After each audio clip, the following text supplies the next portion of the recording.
Uma outra coisa também que eu quero saber é o seguinte.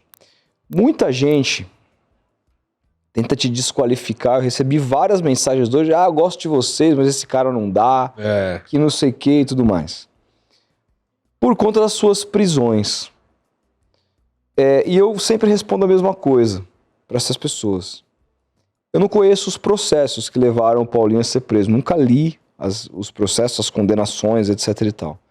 Mas ainda que as condenações tenham sido mais absolutamente justas, ele jamais poderia, como jornalista, ser preso por um crime de calúnia ou difamação. Isso é uma arbitrariedade absurda que fere o direito de imprensa.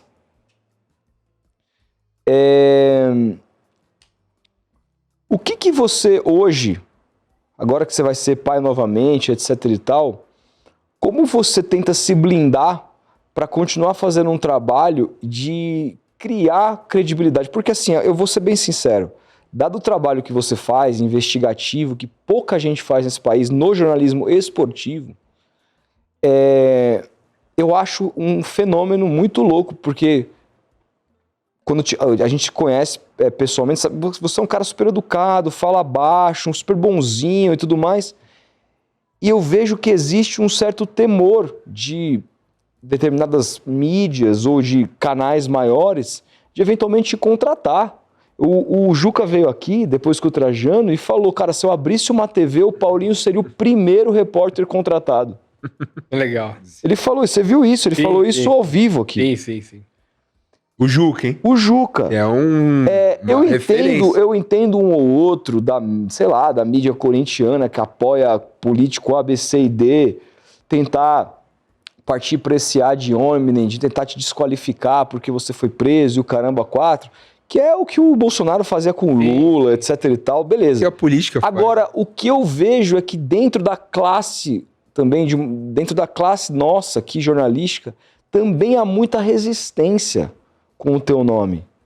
Por que você vê isso? Por que você acha que isso acontece ainda hoje, mesmo depois de essa era agora dos podcasts, você podendo aparecer mais, poder botar mais a cara e mostrar a sua trajetória? Você acha que você cometeu algum tipo de erro no passado que tenha também... Queimado nesse sentido ou não? Olha, o que eu acredito é o seguinte, em diversas oportunidades, principalmente no começo de carreira, não chega a ser um erro, mas eu acabei denunciando maus feitos de jornalistas.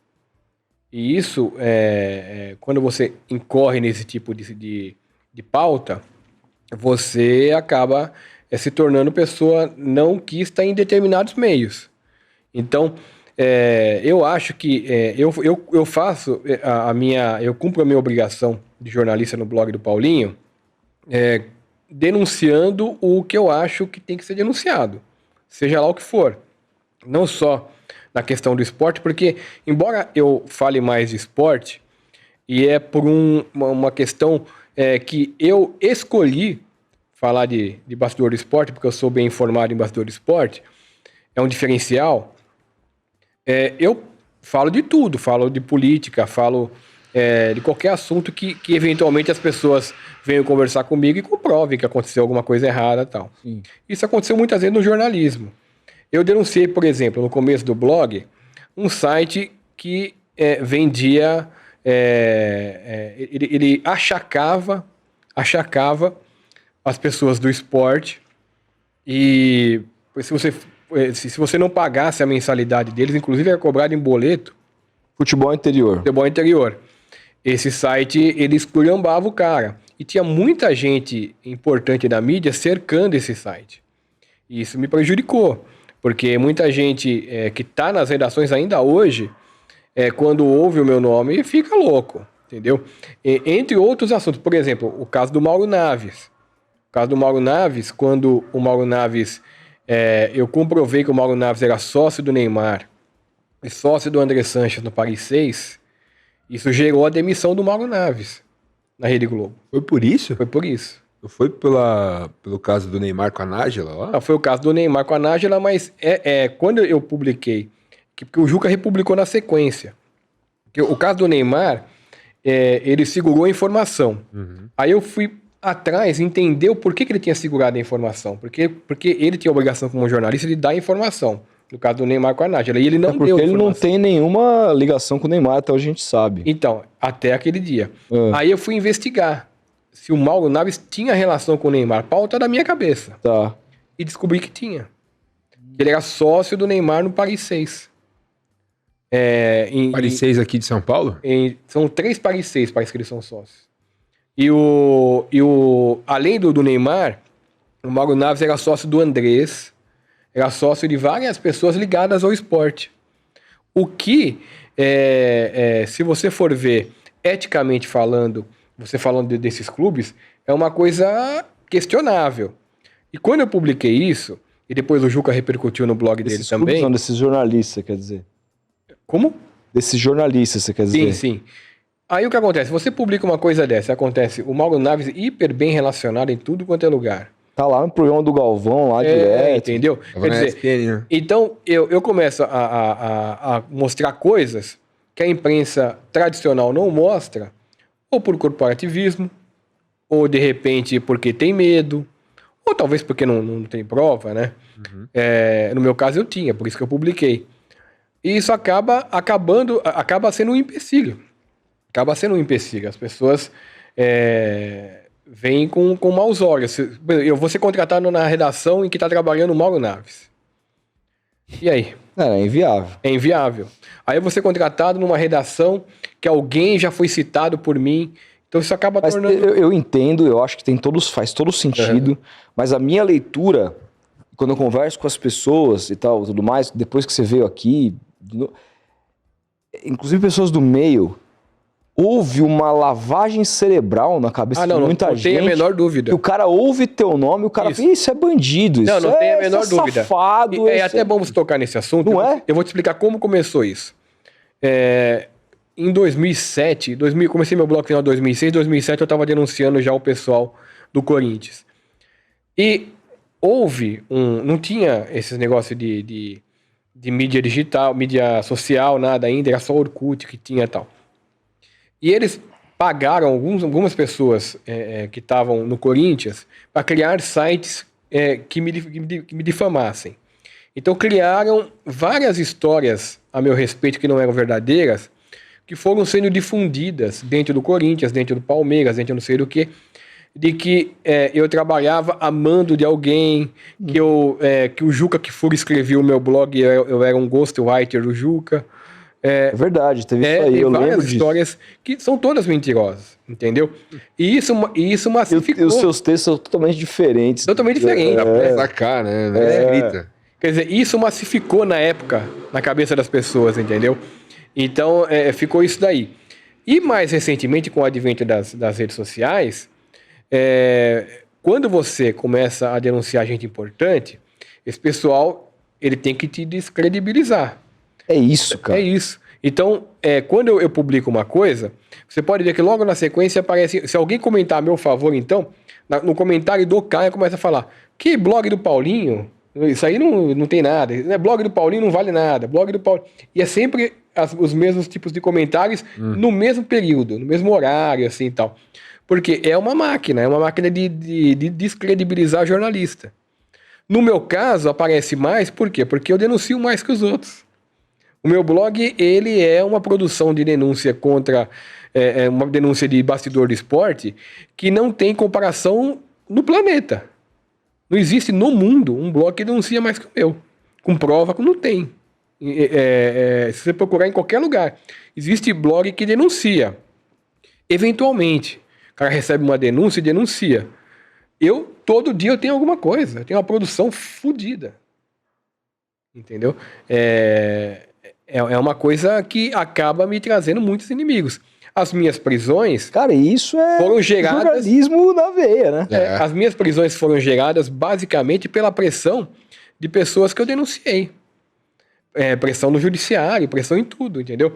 Foi uma vingança, várias vinganças, né? De gente que eu denunciei. Porque não faz nenhum sentido. Primeiro que se eu tivesse sido bem defendido, provavelmente eu não teria sido condenado. Mas em sendo condenado... Eu acho até que eu não merecia as condenações, mas em sendo condenado, eu não merecia ter sido preso. Uma prisão de uma pena de um mês. Arbitrariedade. É uma arbitrariedade. Absurda, Exatamente, cara. é. Absurda. Exatamente. Ainda continua assim, você acha? Continua. Na questão das pessoas estarem... Descredibilizar seu trampo. Não, isso daí é diário, né? É diário porque virou uma coisa que massificou na cabeça das pessoas. Então, eu preciso comprovar, muito bem comprovado, com documento. Eu não posso chegar e escrever um negócio. Porque as pessoas, não sei o quê, não tem prova, não sei o quê, não sei o quê. Não, eu preciso publicar, eu tenho que mostrar o documento como eu falo, e tenho que torcer para acontecer alguma coisa. Por exemplo, esse caso da Vai de Bet, que o relatório da polícia, o delegado, eu preciso falar do delegado aqui. O trabalho do delegado foi espetacular, porque o delegado... Você falou com ele? Eu falei com ele depois que surgiu o relatório. Eu parabenizei ele. O delegado da Vai de Bet, ele foi inteligente, ele foi humilde, a ponto de pegar matérias do blog do Paulinho, do blog do Juca e do Thiago Salazar. Olha a inteligência do cara. Ele estava com dificuldade, provavelmente, para poder fazer a composição do inquérito dele, porque tem que fundamentar. Ele já tinha quebrado alguns sigilos e tal, e ele encontrou matérias do blog do Paulinho, encontrou matérias do blog do Juca, aliás, o blog do Juca que deu origem ao inquérito, e do Thiago Salazar. Fomos nós três que demos as principais matérias. Eu falei de Vai de Bet e falei de antes. O Salazar e o Juca falaram de Vai de Bet. É muito claro que sem vocês, o Augusto estaria tranquilaço até hoje. Ele jamais não teria tem acontecido. a menor dúvida. Então, e o delegado... Você viu o poder do jornalismo, cara. Então, o delegado teve a inteligência, a competência e a humildade de entrar no nosso trabalho, nos nossos blogs, e investigar o que nós publicamos. Ele investigou o que nós publicamos. Foi apurar, né? Foi apurar. Uhum. E a partir do que nós publicamos, ele quebrou alguns sigilos, ele conseguiu encontrar, ele conseguiu comprovar, por exemplo, que a empresa para onde foi o dinheiro do Corinthians já trabalhava com o Augusto anteriormente. Quer dizer, o delegado, se a polícia agisse sempre como agiu esse delegado, entendendo que não apenas a investigação formal, mas que outras fontes externas, se bem apuradas, porque ele poderia apurar o que eu publiquei, o que o Juca publicou, o que o Salazar publicou, e não dá em nada. Uhum. Mas ele teria feito o trabalho dele, entendeu? Uhum. Mas ele apurou, ele viu que o nosso trabalho foi sério, ele viu que o nosso trabalho tinha base, tinha provas, e deu no que deu. O trabalho da empresa... Interessante que é um trabalho não combinado, porque eu não trabalho junto com o Juca, embora seja amigo dele, mas não trabalho junto com o Juca, nunca sabe o que eu vou publicar e vice-versa. Eu não trabalho junto com o Juca e não trabalho com o Salazar, e também o Salazar não trabalha com nenhum de nós dois. E nenhum de nós três trabalhamos com a polícia. Então, o delegado conseguiu unir o trabalho de todo mundo e fazer um relatório espetacular. Por quê? Porque ele foi inteligente. Uhum. Ele foi inteligente, ele foi humilde. Ele falou assim, e ele poderia não ter nem me citado. Não citado o Juca e não citado o Salazar. Ele poderia ter feito um relatório. Eu descobri isso, eu descobri aquilo. Ele foi super decente. Ele me cita no relatório 60 vezes. Ele cita o Juca, cita Ou seja, Salazar. A polícia ratificou a importância do jornalismo. Exatamente. É isso, cara. Caralho, isso. Quer dizer, foda. Isso daí, pra mim, é muito mais importante, é um reconhecimento muito mais importante do que, sei lá, da Casé TV. O cara ficar me xingando na internet, esses bobalhões que ficam me xingando na internet. Fala Casé TV, mas pode ser qualquer TV, que nunca vai te fazer uma propaganda. Lógico. Mas é muito mais importante pra mim, esse tipo de reconhecimento, de estar num relatório desse sério, do que o cara ficar me xingando na internet que eu não dou a menor bola. E a última vez que você veio aqui, você falou o corte mais assistido do nosso canal sobre Jorge Cajuru. Caramba, deu quase 1 milhão de visualizações. É impressionante. Voltaram a se falar? Ou ainda continua? Não quero nem aproximação com esse sujeito.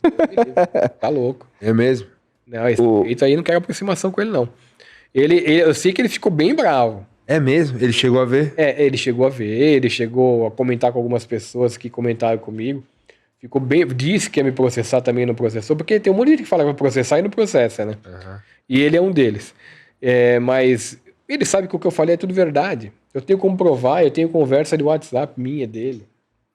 Então não tem como ele me processar, porque ele sabe que o que eu falei dele é tudo verdade. Cajuru é uma grande farsa. Cajuru é uma grande farsa. E tem mais, tem muita gente da imprensa que tem medo de falar do Cajuru, porque o Cajuru ele é uma metralhadora giratória. Se você fala mal dele falando a verdade, ele fala mal de você mentindo, sem nenhum escrúpulo. Então ele inventa coisa. Então, um jornalista decente que é capaz de falar mal dele contando a verdade, recebe em troca... Vai perder sempre. Vai perder sempre, porque ele não tem limite, ele não tem escrúpulo, entendeu? Então, por isso que tudo que eu falo dele eu posso provar, e tudo que ele falou de mim a vida inteira ele não pode provar. E, cara, o que você pensa?